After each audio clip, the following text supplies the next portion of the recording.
നമ്മുടെ വീഡിയോയിൽ ഒരു മുട്ടയവിയലാണ് തയ്യാറാക്കി കാണിക്കുന്നത്. അതിനായിട്ട് ഞാൻ 4-5 മുട്ട പുഴുങ്ങാനിട്ടിട്ടുണ്ട്. അപ്പോൾ അതൊന്ന് വെന്ത് വരട്ടെ.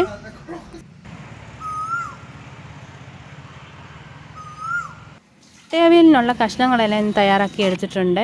ഒരു ഉള്ളി, കിഴങ്ങ്, മുരിങ്ങയ്ക്ക, ക്യാരറ്റ്, പച്ചമുളക് ഇതെല്ലാം കൂടെ കട്ട് ചെയ്ത് ഞാനൊരു മൺചട്ടിയിലേക്ക് ഇട്ട് കൊടുക്കുകയാണ്. ഇനി ഇതിലേക്ക് ഞാൻ കുറച്ച് വെള്ളം ഒഴിച്ച് ഉപ്പും ഇട്ട് 1/4 ടീസ്പൂൺ മഞ്ഞൾപ്പൊടിയും 1/4 ടീസ്പൂൺ മുളക് പൊടിയും കൂടെ ചേർത്ത് ഒന്ന് വേവിക്കാൻ വെക്കുവാണ്. അപ്പോൾ ഒരു പകുതി വേവാവുന്ന സമയത്ത് നമുക്ക് ഇതിൻ്റെ മൂടി തുറന്നിട്ട് തക്കാളിക്കയും കൂടെ ചേർത്ത് കൊടുക്കാം. എന്നിട്ട് ഇതൊന്ന് ഇളക്കിയതിന് ശേഷം നമുക്ക് അടച്ചു വെച്ച് വേവിക്കാം.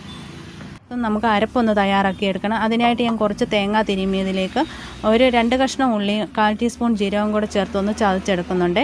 അപ്പോൾ തേങ്ങ അരഞ്ഞു പോകരുത്. അപ്പോൾ അതൊന്ന് മാറ്റി വെക്കാം. മുട്ട അതുപോലെ തന്നെ ഞാൻ കട്ട് ചെയ്തെല്ലാം എടുത്തിട്ടുണ്ട്. ഇനി മൂടി തുറന്നിട്ട് നമുക്ക് കഷ്ണങ്ങളിലേക്ക് ഈ അരപ്പൊന്ന് ചേർത്ത് കൊടുക്കണം. എന്നിട്ട് നല്ലതുപോലെ ഒന്ന് ഇളക്കി കൊടുക്കാം. കഷ്ണങ്ങളിലേക്ക് അരപ്പെല്ലാം ഇളക്കിയതിന് ശേഷം നമുക്ക് കട്ട് ചെയ്ത് വെച്ചിരിക്കുന്ന മുട്ടയും കൂടെ ചേർത്ത് കൊടുക്കണം. മുട്ട ചേർത്തതിന് ശേഷം നമുക്ക് ഇതിട്ട് ഇളക്കരുത്. അങ്ങനെ ആയിക്കഴിഞ്ഞാൽ മുട്ട അങ്ങ് പൊടിഞ്ഞു പോകും. എന്നിട്ട് ഇത് ഒരു 2-3 മിനിറ്റ് ഒന്ന് അടച്ചു വെച്ച് കൊടുക്കാം. ഇപ്പോൾ നമ്മുടെ മുട്ടയവിയൽ ഏകദേശം റെഡി ആയിട്ടുണ്ട്. ഇനി മൂടി തുറന്നിട്ട് കുറച്ച് പച്ച വെളിച്ചെണ്ണയും ഒഴിച്ച് കുറച്ച് കറിവേപ്പിലയും കൂടി ഇട്ട് നമുക്കിതൊന്ന് എടുക്കാം. ഇപ്പം നമ്മുടെ മുട്ടയവിയൽ റെഡി ആയി കഴിഞ്ഞു. അപ്പോൾ ഇതുപോലെ എല്ലാവരും ഒന്ന് ട്രൈ ചെയ്ത് നോക്കണേ.